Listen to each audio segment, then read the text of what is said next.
Video games are kind of like puzzles to be solved, but sometimes nobody solves them. Sometimes stuff just remains weird and completely impossible to understand. Hi folks, it's Falcon, and today on Game Ranks, 9 game mysteries we still can't figure out. Now, we've done a video like this before, so if you're interested in talking about like the final secret in The Witness, the Mega Man 9 secret, the G-Man in Half-Life, the Chiliad mystery, the Mario Galaxy Skytrees. This is a lot we've actually covered. Go back to other game mysteries videos we've done. I want to get started with today's. We've actually got an interesting one at number 9, the Magenta mystery from Cyberpunk 2077. Now, this is probably the most recent mystery on this list, and it's also one of the biggest. So there is an entire community formed around trying to solve just this Cyberpunk mystery, which revolves around this weird code that you can find on a bunch of statues around Night City. The code is FF06B5, which is a hexadecimal color code for a shade of magenta, which is where the nickname for the mystery comes from. Now, we don't know what the number's purpose is. We don't definitely know they're referring to the color magenta.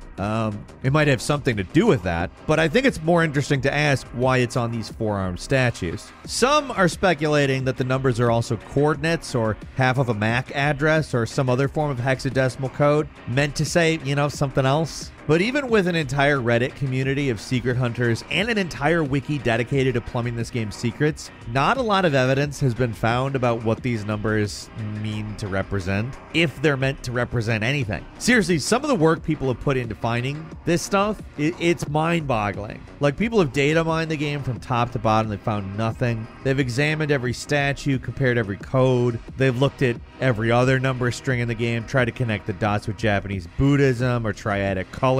Like, seriously, look at this mind map the community put together. My head is spinning just looking at it. And the thing is, it could mean nothing. Who knows, right? It is a wild mystery to look into. I do hope it amounts to something someday, because it'd be a pretty wild secret. But even if it doesn't, like, look at how much people have put into it. And number 8 from Red Dead Redemption 2, where is Gavin? This one is a little bit more of a concrete, but equally unsolvable mystery from RDR2. Like, one of the many NPCs you meet through the course of the game is this guy named Nigel, an Englishman, surprise, surprise with that name, who's wandering around looking for a guy named Gavin. Unlike most of the characters you encounter in this game, he's not connected to any quests or anything. He's just a guy that can be found wandering around asking about his friend. He has a surprisingly large number of lines about it, though, leaving players to think there must be a Gavin out there somewhere in the world just waiting to be found, but nobody's managed to find him so far. Sure, a few people have claimed to, but there's no definitive proof out there where he is or what he is doing. It's possible he changed his identity, or he's some random corpse having died after leaving Nigel alone. On top of that, the game kind of hints there's something not entirely right with Nigel. It's actually possible to find him again playing as Arthur, where he looks a little more disheveled, and he has some new lines talking about how he's still searching for Gavin after all these years.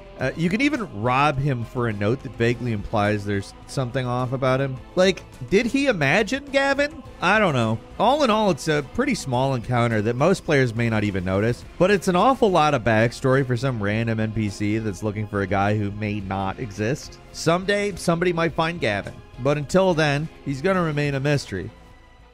At number 7 is the Noki Bay book from Super Mario Sunshine, an old school mystery from Super Mario Sunshine. Back in those days, anything could be a mystery, and while most Mario-related oddities have some kind of official answer, this actually remains one of those weird little inconsistencies that seems to not have an explanation. Now, what makes this random book interesting is where it's found. The only way to see it is to play Red Coins in a Bottle, a mission on Noki Bay, and then get the camera to clip through a random rock at the bottom of the inside of the bottle, hidden behind a door that can't be opened. Now, there's plenty of theories about what purpose this book serves. Many assume it's part of a mission that was abandoned. It seems like it's something Mario's supposed to get, but according to the cutting room floor, the book is actually part of the level geometry and isn't a separate model. So that theory pretty much just goes right out the window. This one's probably just an unused level asset for a section of the level that was reused in the underwater section, but with no official answers forthcoming, all anyone can ever really do is speculate. It's probably not some kind of amazing secret. But back in the day, gamers weren't as savvy about what could and couldn't happen in games. Back then, it just made sense that some random book dummied out in an area could be like a portal to an entirely new world instead of what it is, which is probably just a random asset they left in. We're never going to know for sure, though, unless they say something. And number 6 is the Borealis from Half-Life 2 Episode 2. We've talked about the many mysteries of the G-Man from the Half-Life franchise before, but there's another huge unanswered question mark in Valve's beloved FPS games, and it's called the Borealis. Introduced in Half-Life 2 Episode 2, which, I don't really know whether to call that a sequel or a DLC or whatever. Half-Life is weird. But the icebreaker Borealis apparently contains a wealth of technology that the Resistance wants to use to combat the Combine. You never actually get to the ship in the game. It's simply positioned as something that's important that needs to be dealt with. And at the end of Episode 2, it seems like your next set is to take a helicopter to the ship. Now, if you know Half-Life, you know what happens next. Nothing. Half-Life 2 Episode 3 is still MIA. Half-Life 3, Half-Life 2 minus 1 plus 2. I don't know what the hell they would call it, but at this point, still. We have actually a pretty good idea of what Valve was planning to do, even if it's kind of speculation. See,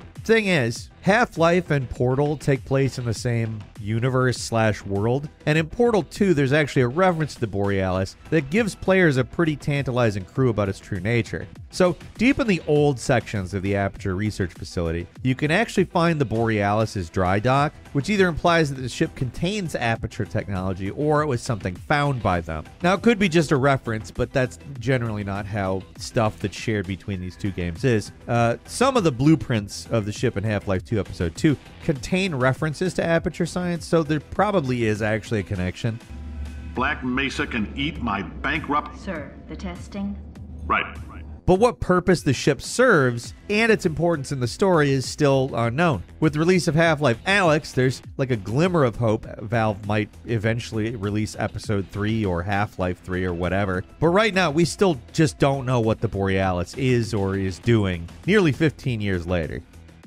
And number 5 is the lost Atari console. So, this one's a little bit different than some of these other ones. Back in 1996, when the Atari Corporation first shut down, there was a mysterious shell of a console called the Mirai that was revealed, which left gaming historians pretty baffled. Like, even now, 20 years later, there's really no concrete answers on what this thing is. Like, there's only a shell, and we never saw any internals or really had any indication that there were any internals. There's no way of really knowing what the console was capable of doing just by looking at it. For years, it was speculated it was going to be an Atari version of the Neo Geo because it had a unique cartridge slot, but it's just as possible Atari was trying to create a home system of its Atari ST, which was a computer system. This would maybe be the gaming version of that. What makes it so difficult to find information about this thing at this point is that all the people involved in it are either dead, not in the video game industry at all, or just don't want to talk about it. Which is weird because usually that's like not how people are about stuff like that. Like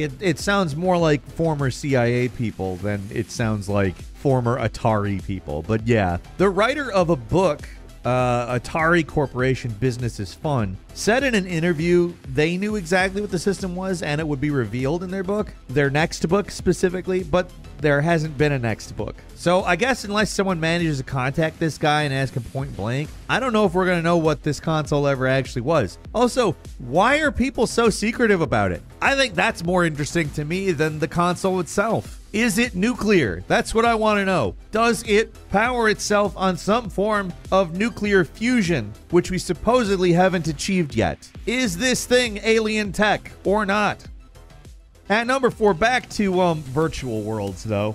So no one really knows what happened between the classic Mega Man series and Mega Man X. And it's kind of tormented Mega Man fans for decades. Like the original games, Mega Man, with the help of Dr. Light, battles the robot forces of Dr. Wily, happens 11 or so times. But in 1993, Capcom introduced a new continuity with Mega Man X, which is a sequel series set 100 years in the future, which you're now playing as X. Dr. Light only appears as a hologram, and Dr. Wily, I mean, there's not even like historical reference to him. Most of the original series characters are never mentioned. Nobody has any idea what happened to Roll or Bass or anything like that. Like, are Mega Man and X even the same character? X seems a little naive in the first game, and it's implied that Mega Man and X are not the same thing. So if that's the case, what happened to the original Mega Man? Now, it's implied that the Ken to X's Ryu, a robot named Zero, was actually built by Wily a few games later. Zero actually has some memories of Wily that are seen in cutscenes, I think in Mega Man X4 if I remember right. And apparently he was contained because he was too powerful to control, but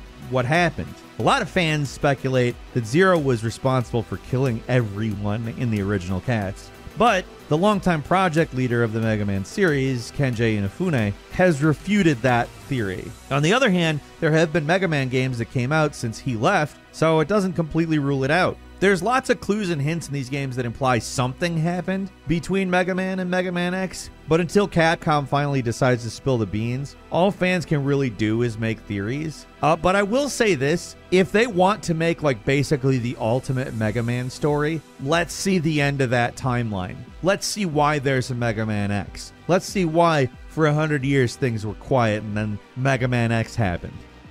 At number 3, and this one, we're going to go back to hardware for a second. I'm talking about the mystery port on the PlayStation Vita.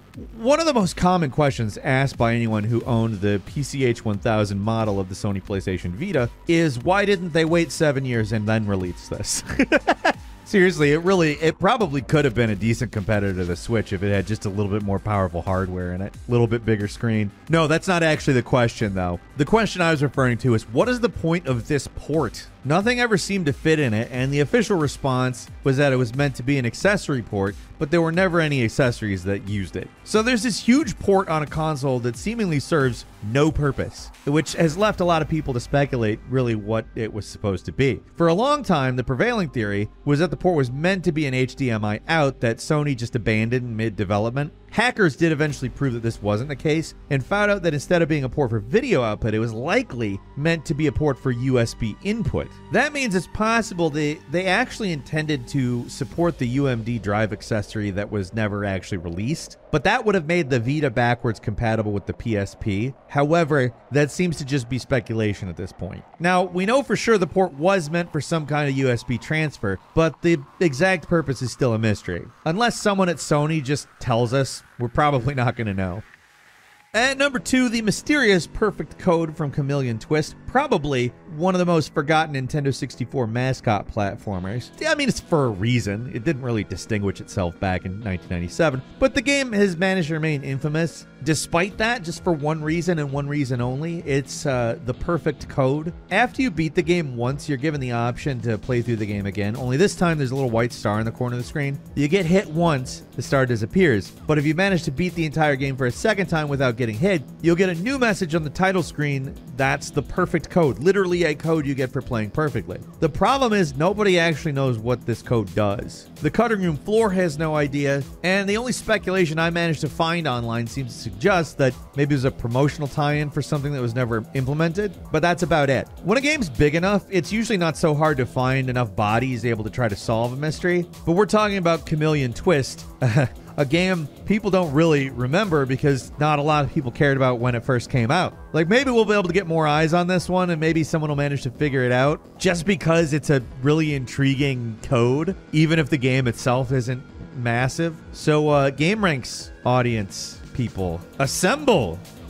And finally, and this is a big one, Marathon's story and its connection to the Halo universe. So, let's get started with this. We kept this one for the last for a reason. There is no rabbit hole deeper than this. Before Halo, Bungie made the iconic Marathon series. Now, they look really primitive, but in many ways, these games were ahead of their time in terms of story, and to this day, there's a pretty hardcore group of fans who obsessively try to decipher what exactly was supposed to be going on in these games. You could dedicate an entire entry just trying to figure out Marathon Infinity alone, but I think the real mystery lies in just how much the Marathon and Halo series are actually connected. There's a bunch of superficial connections between the series, like the Marathon symbol appearing in various areas in the Halo games, and the fact that there are Mjolnir Mark IV cyborgs in Marathon, while the Spartans have Mjolnir Mark V battle armor. But there's a lot more than that. In the first Marathon game, you can find a terminal where the AI Durandal makes references to a fourth AI that was never named in the games. The three AIs in Marathon were Durandal, Leela, and Tycho, but certain messages talk about another one who was sword-related, was a she, and had translucent blue flames. Sound familiar? Sounds a lot like Cortana, which is also the name of the sword used by the legendary knight Tristan. And this is stuff that was being teased in the first Marathon game. That's not all. In a series of emails sent by Bungie to a Marathon fan site to tease the first Halo game, multiple clues are dropped in relation to Cortana and Durandal. Hell, in an interview after the release of the first Halo game, Jason Jones, the co-founder of Bungie, implied that there was something else that helped the Pillar of Autumn survive. Before the first Halo game, basically every human ship was useless against the Covenant, but in Halo 1, you actually managed to disable 4 capital ships. Now, Jones is very strongly implying that the AI Durandal was the one responsible for their survival. So, is Halo secretly a sequel to the Marathon games? Now, it's not impossible. They had already pulled this trick once before by revealing Pathways to Darkness is actually connected to Marathon. And before that reveal, there were only a few vague clues implying it, just like with Halo. Now, at this point, the series is no longer in Bungie's hands, so the longer the games went on, the less likely it seemed they were going to pull the trigger on this big Marathon twist, but it's still interesting to talk about. The connections don't end there either. It's also possible to see elements of Destiny in the more esoteric texts hidden in the Marathon games. Like, some of the stuff implied in those games, like this passage about the gardener and the flower, is really similar to some of the bigger reveals about the nature of light and dark that we're only just now seeing in Destiny 2. The whole thing keeps going deeper, and I'm really only just scratching the surface here. But that's all for today. Leave us a comment. Let us know what you think. If you like this video, click like. If you're not subscribed, now's a great time to do so. We upload brand new videos every day of the week. Best way to see them first is, of course, a subscription, so click subscribe. Don't forget to enable notifications, and as always, thank you very much for watching this video. I'm Falcon. You can follow me on Twitter at Falcon the Hero. We'll see you next time right here on GameRanks.